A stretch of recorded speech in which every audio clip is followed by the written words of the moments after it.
I thought I'd do a video for this one.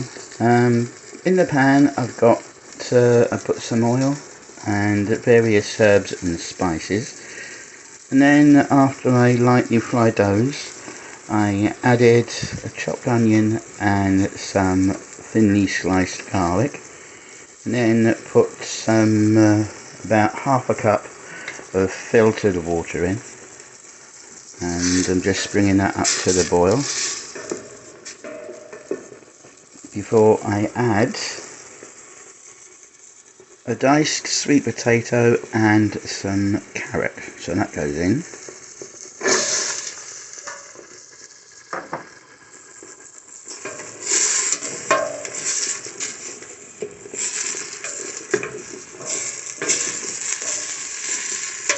Just stir it.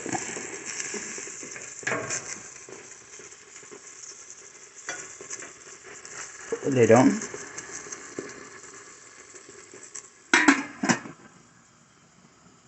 And turn the gas down so it's gently simmering.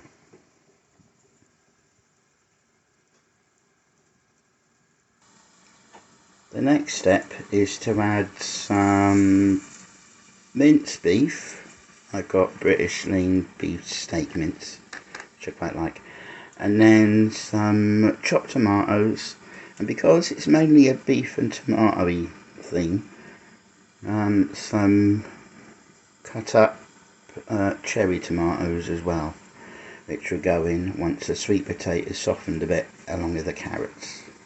And I'll show you what it looks like after it's done.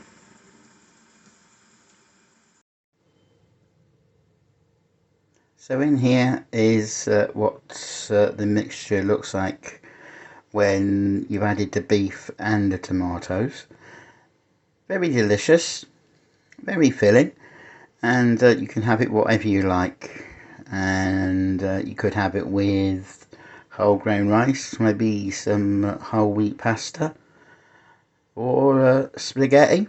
Or what I would normally do is, after 1 or 2 days of eating it, if there's any left, throw in some curry powder and turn it into a curry.